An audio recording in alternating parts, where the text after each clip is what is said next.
जय हिंद मित्रांनो. तर बघा, आत्ता आपल्याला एमपीएससीचा अभ्यास करतोय आपण आणि एमपीएससीचा अभ्यास करत असताना बऱ्याच मुलांना एक प्रश्न पडतो की जो विषय तुम्हाला अवघड वाटतो ना, जो विषय तुम्हाला समजत नाही आहे, तर तो विषय स्किप करावा का? म्हणजे समजा मला इकॉनॉमिक्स अजिबात समजत नाही आहे, तर हा इकॉनॉमिक्स जो आहे त्याचा अभ्यासच करायचा नाही आहे, असं काही मुलांना वाटतं का? 100% वाटतं. इकॉनॉमिक्स नाही आहे, काही मुलांना हिस्ट्री समजत नाही आहे, काही विद्यार्थी जे आहेत त्यांना सायन्स समजत नाही, तर त्याला स्किप करायचं का?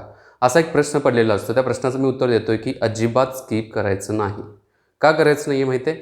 समजा जर 6 विषय असतील, 6 विषयामधला जर तुम्ही एक विषय स्किप केला, तर तुम्ही जर एमपीएससीच्या कुठल्याही परीक्षेचा अभ्यास करत असताना नियर अबाउट तुम्ही एक 15 ते 20 मार्क्स म्हणजे 15 क्वेश्चन्स जे आहेत कंबाईनसाठी म्हणाल, तर 15 क्वेश्चनला तुम्ही स्किप करताय.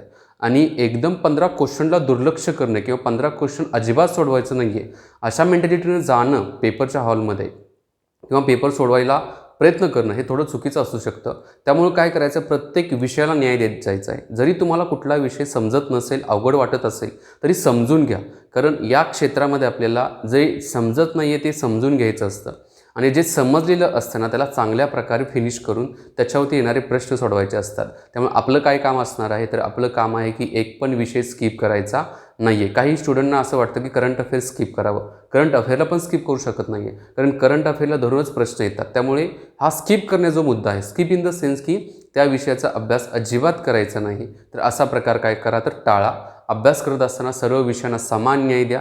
जर तुम्ही सर्व विषयांना समान न्याय दिला तर ॲटोमॅटिक ते विषय पण तुमच्या बाबतीमध्ये समान न्याय देऊनच तुमच्यापर्यंत त्या प्रश्नाचं उत्तर जे आहे ते पोहोचवण्याचा प्रयत्न करतात, जर तुम्ही अभ्यास केला असेल तर.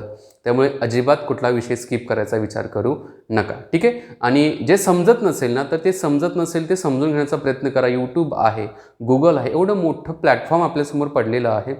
या प्लॅटफॉर्मवरती तुम्ही काय करू शकता, ट्राय करू शकता, तिथून अंडरस्टँड करू शकता. नक्कीच तुम्हाला कुठं ना कुठंतरी हे समजून घेण्यासाठीचा मार्ग किंवा ती कन्सेप्ट आहे, ती कन्सेप्ट समजून सांगणारा एक रिसोर्स भेटून जातो. त्यामुळे अजिबात स्किप करायचं नाही आहे बघा कुठलाही विषय. बाकी एज्युकेट टू इंडिया ग्रुपचं मोबाईल ॲप्लिकेशन आहे. ॲप्लिकेशनचं लिंक खाली डिस्क्रिप्शन बॉक्समध्ये दिलेली आहे. त्याच्यावरती जावा. NCERT ज्या स्टुडंटना इंग्लिश NCERT समजत नाही, ते संपूर्ण इंग्लिश NCERT मराठीतून शिकवलेली आहे. त्याचा कोर्स अवेलेबल आहे. प्रत्येक विषयाचा पण कोर्स वेगळा अवेलेबल आहे. त्याचबरोबर एक मोठा NCERTचा कोर्स पण अवेलेबल आहे. कंबाईनचा कोर्स पण आहे. त्याचा नक्कीच तुम्ही काय करू शकता, फायदा घेऊ शकता. ओके, मी त्यात थांबतो मित्रांनो. जय हिंद.